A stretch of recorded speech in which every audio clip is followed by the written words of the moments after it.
Je vous remercie, Madame le maire.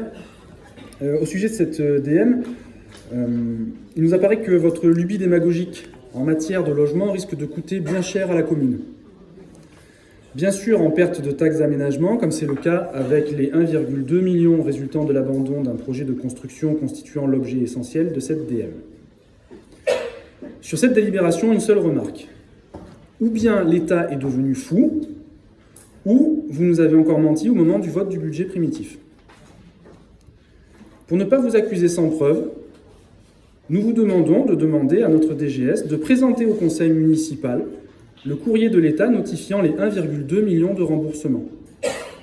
En effet, ces informations de l'État arrivent normalement très tôt dans l'année civile, afin de permettre aux communes de préparer leur budget.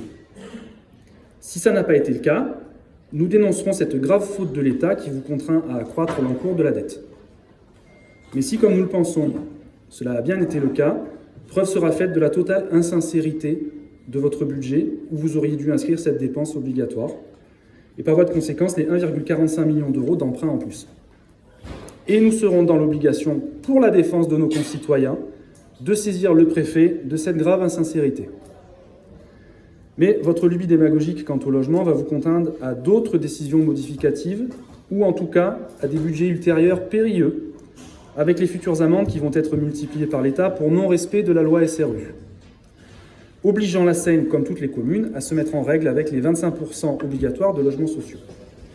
Et enfin et surtout, avec votre choix concernant le site de Bois-Sacré, qui peut s'avérer catastrophique. Là, il va falloir que vous apportiez des explications, car votre décision assumée de déroger à la loi va s'avérer catastrophique. Au regard du dommage financier que votre choix entraîne pour eux, tant le propriétaire du site que l'opérateur acheteur sont fondés à ne pas vous laisser ramper. Pour revenir à vos engagements de campagne, vous n'avez jamais indiqué que vous alliez faire valoir le droit de préemption que la métropole a eu tort de vous transférer. Tout au plus avez-vous écrit que vous alliez, je cite, « remettre à plat tous les projets dont la construction n'a pas démarré ».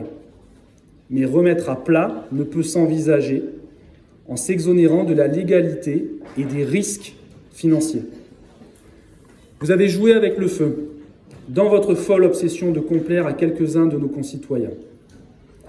Des chiffres circulent. Les uns parlent de 6 millions d'euros. C'est ce qui apparaît dans vos reports pour 6,3 millions. D'autres, dont vous, parlent de 8 millions. D'autres, enfin, notamment celui qui a réellement suivi le dossier et qui est à votre gauche, de plus de 20 millions d'euros.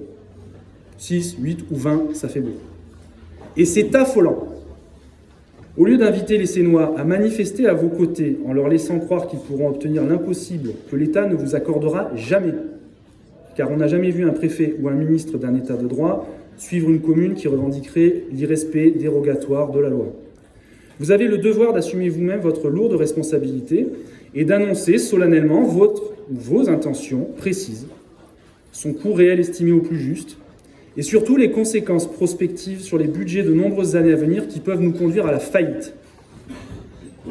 Le vrai chiffre permettra aussi de rendre sincères vos comptes en réajustant les reports et les provisions.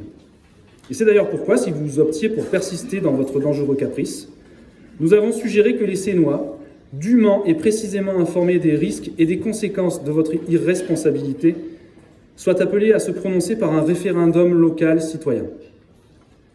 Nous réitérons aujourd'hui notre demande de référendum local citoyen. J'ajoute pour terminer que nous demandons audience au préfet pour connaître ses intentions dans ce dossier qui engage l'avenir de la commune. Je vous remercie.